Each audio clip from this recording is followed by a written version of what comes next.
Thank you so much for joining me today.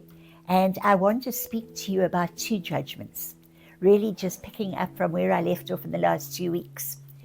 And to Tracy, I want to look at Matthew 25 because I want to really focus on a different verse this time. And in verse 25, this is where Jesus was speaking to his disciples, not just the 12, but to the crowd. And he said to them, he said in verse 31, explaining about the fact that he would return. And he said, when the Son of Man comes in his glory and all his angels with him, he will sit on his throne in heavenly glory. So right away we see that there is going to be a return of Jesus.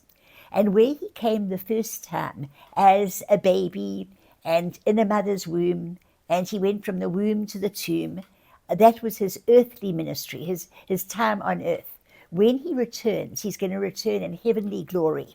And this is going to be the time for judgment and the time for rewards.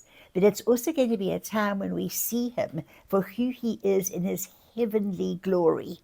Because really the greatest degree of glory that we saw when he was here on this earth, we didn't see it, but Peter, James, and John did, when he took them up the Mount of Transfiguration. And he went up and he showed them his glory, because Moses and Elijah appeared to talk to him, and it said that they were speaking to him about his death that was fairly imminent. And they were talking about the fact that he was going to go back to heaven. And when Peter, James, and John woke up from a slumber that they were in, they saw him, and it terrified them, because they said that Jesus' clothes were whiter than any human laundry could make them, and there was a shining element to him. And that is very similar to what Moses experienced when he went up the mountain to meet with God on the mountain. When he came down as a human being, his face shone with glory from being close in God's presence. And when he used to put a veil over his face, it wasn't to stop them from seeing a shining face. It was to stop them seeing that glory fading, because he only maintained it as long as he'd been in God's presence. Whereas Jesus had that moment of stepping back into a place where he was with Moses and Elijah, who were already in the place of heavenly glory. And so they saw him, and it gave them such a fright. It says Peter, not knowing what to say, said, which is pretty typical of Peter.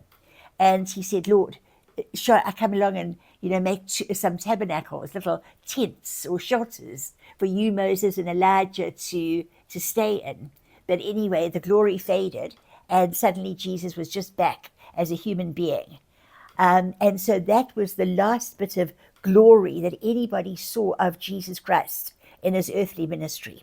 But now we see that Jesus says he is going to return, and all of us are going to see him in his heavenly glory. And I don't know about you, but for me, I think that I have nothing to look forward to except absolute joy. And obviously, like just amazement, wonder, where it goes beyond human language to express how exciting it is going to be, but also that overwhelming sense of this is who you are. Because we know now, but it says we see dimly at the moment. But when we see him face to face, it's going to be different. So he's going to return in heavenly glory to sit upon his throne. And that's when judgment is going to come. And I really just want to point out two scriptures, and then I'm going to leave it for today. And he said that he's going to sit on his heavenly throne, and it says, all the nations will be gathered before him, and he will separate the people one from another, as a shepherd separates the sheep from the goats.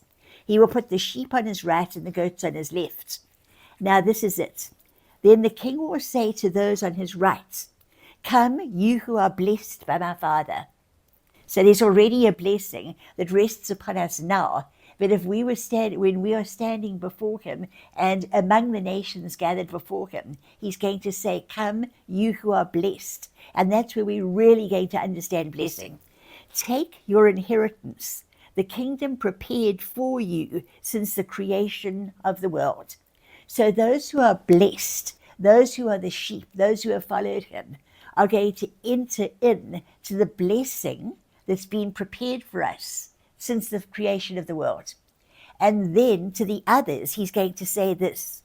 He's going to say, then he will say to those on his left, and these are the people who did not follow him, he's going to say, depart from me, you who are cursed, into the eternal fire prepared for the devil and his angels.